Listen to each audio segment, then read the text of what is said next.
निर्जला एकादशी महात्म्य श्रवण करेंगे। युधिष्ठिर ने कहा, जनार्दन,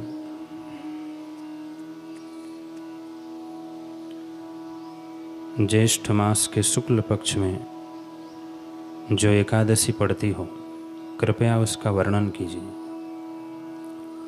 भगवान श्री कृष्ण बोले, राजन, इसका वर्णन परम धर्मात्मा सत्यवती नंदन व्यास जी करेंगे, क्योंकि ये संपूर्ण शास्त्रों के तत्वज्ञ और वेद वेदांगों के पारंगत विद्वान हैं। तब वेद व्यास जी कहने लगे, दोनों ही पक्षों की एकादशियों के दिन भोजन ना करें। द्वादशी के दिन स्नान आदि से पवित्र हो, फूलों से भगवान केशव की पूजा करें। फिर नित्य कर्म समाप्त होने के पश्चात पहले ब्राह्मणों को भोजन देकर अंत में स्वयं भोजन करें। राजन, जनना सोच और मरना सोच में भी एकादशी को भोजन नहीं करना चाहिए। यह सुनकर भीमसेन बोले, परम बुद्धिमान पितामह, मेरी उत्तम बात सुनिए। राजा युधिष्ठिर, माता कुंती, द्रौपदी, अर्जुन, नकुल और सहदेव ये एकादशी को कभी भोजन नहीं करते तथा मुझसे भी हमेशा यही कहते हैं कि भीमसेन, तुम भी एकादशी को ना खाया करो।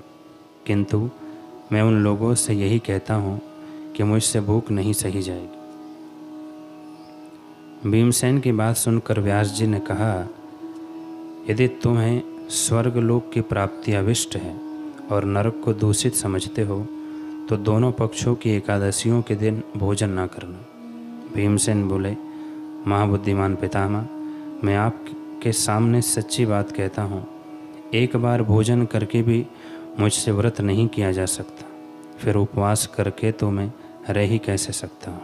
मेरे उदर में व्रक नामक अग्नि सदा प्रज्वलित रहती है, अतः जब मैं बहुत अधिक खाता हूँ तभी वह शांत होती है। इसलिए हे महामुने, मैं वर्ष भर में केवल एक ही उपवास कर सकता हूँ, जिससे स्वर्ग की प्राप्ति सुलभ हो तथा जिसके करने से मैं कल्याण का भागी हो सकूं। ऐसा कोई एक व्रत निश्चय करके बताइए, मैं उसका यथोचित रूप से पालन करूंगा।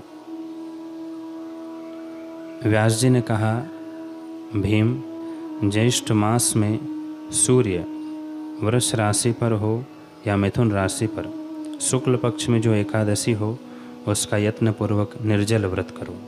केवल कुल्ला या आचमन करने के लिए मुख में जल डाल सकते हो, उसको छोड़कर किसी भी प्रकार का जल विद्वान पुरुष मुख में ना डाले, अन्यथा व्रत भंग हो जाता है। एकादशी को सूर्योदय से लेकर दूसरे दिन के सूर्योदय तक मनुष्य जल का त्याग करे तो यह व्रत पूर्ण होता है। तदंतर द्वादशी को प्रभात काल में स्नान करके ब्राह्मणों को विधि पूर्वक जल और स्वर्ण का दान करें। इस प्रकार सब कार्य पूरा करके जितेंद्रीय पुरुष ब्राह्मणों के साथ भोजन करें। वर्ष भर में जितनी एकादशियां होती हैं, उन सब का फल निर्जला एकादशी के सेवन से मनुष्य प्राप्त कर लेता है, इसमें तनिक भी संदेह नहीं है। शंख चक्र और गदा धारण करने वाले भगवान केशव ने मुझसे कहा था कि यदि मानव सबको छोड़कर एकमात्र मेरी शरण में आ जाए और एकादशी को निराहार रहे तो वह सब पापों से छूट जाता है। एकादशी व्रत करने वाले पुरुष के पास विशालकाय, विकराल आकृति और काले रंग वाले दंड पाशधारी भयंकर यमदूत नहीं जाते। अंतकाल में पीतांबरधारी सौम्य स्वभाव वाले, हाथ में सुदर्शन धारण करने वाले और मन के समान विवेकशाली विष्णु दूत आखिर इस वैष्णव पुरुष को भगवान विष्णु के धाम में ले जाते हैं। अतः निर्जला एकादशी को पूर्ण यत्न करके उपवास और श्रीहरि का पूजन करो। स्त्री हो या पुरुष, यदि उसने मेरु पर्वत के बराबर भी महान पाप किया हो तो वह सब इस एकादशी व्रत के प्रभाव से भस्म हो जाता है। जो मनुष्य उस दिन जल के नियम का पालन करता है वह पुण्य का भागी होता है। उसे एक एक प्रहर में कोटि कोटि स्वर्ण मुद्रा दान करने का फल प्राप्त होता सुना गया है। मनुष्य निर्जला एकादशी के दिन स्नान, दान, जप, होम आदि जो कुछ भी करता है वह सब अक्षय होता है। यह भगवान श्री कृष्ण का कथन है। निर्जला एकादशी को विधि पूर्वक उत्तम रीति से उपवास करके मानव वैष्णव पद को प्राप्त कर लेता है। जो मनुष्य एकादशी के दिन अन्न खाता है वह पाप का भोजन करता है। इस लोक में वह चांडाल के समान है और मरने पर दुर्गति को प्राप्त होता है। जो ज्येष्ठ के शुक्ल पक्ष में एकादशी को उपवास करके दान करेंगे वे परम पद को प्राप्त होंगे।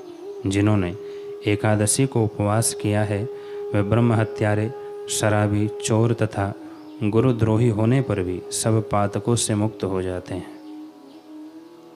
कुंती नंदन, निर्जला एकादशी के दिन श्रद्धालु स्त्री पुरुषों के लिए जो विशेष दान और कर्तव्य विहित है उन्हें सुनो। उस दिन जल में शयन करने वाले भगवान विष्णु का पूजन और जलमयी धेनु का दान करना चाहिए अथवा प्रत्यक्ष धेनु या घृतमयी धेनु का दान उचित है। पर्याप्त दक्षिणा और भांति भांति के मिष्ठानों द्वारा यत्नपूर्वक ब्राह्मणों को संतुष्ट करना चाहिए। ऐसा करने से ब्राह्मण अवश्य संतुष्ट होते हैं और उनके संतुष्ट होने पर श्रीहरि मोक्ष प्रदान करते हैं। जिन्होंने शम, दम और दान में प्रवृत्त हो श्रीहरि की पूजा और रात्रि में जागरण करते हुए इस निर्जला एकादशी का व्रत किया है, उन्होंने अपने साथ की बीती हुई 100 पीढ़ियों को और आने वाली 100 पीढ़ियों को भगवान वासुदेव के परम धाम में पहुंचा दिया है। निर्जला एकादशी के दिन अन्न, वस्त्र, गो, जल, शैया, सुंदर आसन, कमंडलू तथा छाता दान करने चाहिए। जो श्रेष्ठ तथा सुपात्र ब्राह्मण को जूता दान करता है वह सोने के विमान पर बैठकर स्वर्गलोक में प्रतिष्ठित होता है। जो इस एकादशी की महिमा को भक्तिपूर्वक सुनता अथवा उसका वर्णन करता है वह स्वर्गलोक में जाता है।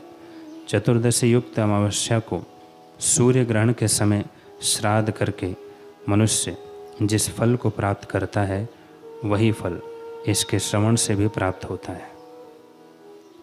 पहले दंत धावन करके यह नियम लेना चाहिए कि मैं भगवान केशव की प्रसन्नता के लिए एकादशी को निराहार रहकर आचमन के सिवा दूसरे जल का भी त्याग करूँगा। द्वादशी को देवेश्वर भगवान विष्णु का पूजन करना चाहिए। गंध, धूप, पुष्प और सुंदर वस्त्र से विधि पूर्वक पूजन करके जल के घड़े के दान का संकल्प करते हुए निम्नांकित मंत्र का उच्चारण करें। देव देव ऋषि कैसे संसारणवतारकः उदकुंभ प्रदानेन नयमाम परमाम गतिम। अर्थात संसार सागर से तारने वाले हे देव देव ऋषिकेश, इस जल के घड़े का दान करने से आप मुझे परम गति की प्राप्ति कराइए। भीमसेन, ज्येष्ठ मास में शुक्ल पक्ष की जो शुभ एकादशी होती है उसका निर्जल व्रत करना चाहिए।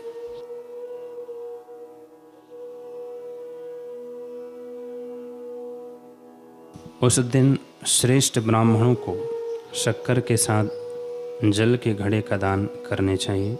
ऐसा करने से मनुष्य भगवान विष्णु के समीप पहुंचकर आनंद का अनुभव करता है। तत्पश्चात द्वादशी को ब्राह्मण भोजन कराने के बाद स्वयं भोजन करें। जो इस प्रकार पूर्ण रूप से पाप नाशिनी एकादशी का व्रत करता है वह सब पापों से मुक्त हो अनामय पद को प्राप्त होता है। यह सुनकर भीमसेन ने भी इस शुभ एकादशी का व्रत आरंभ कर दिया। तब से यह लोक में पांडव द्वादशी के नाम से विख्यात हुई।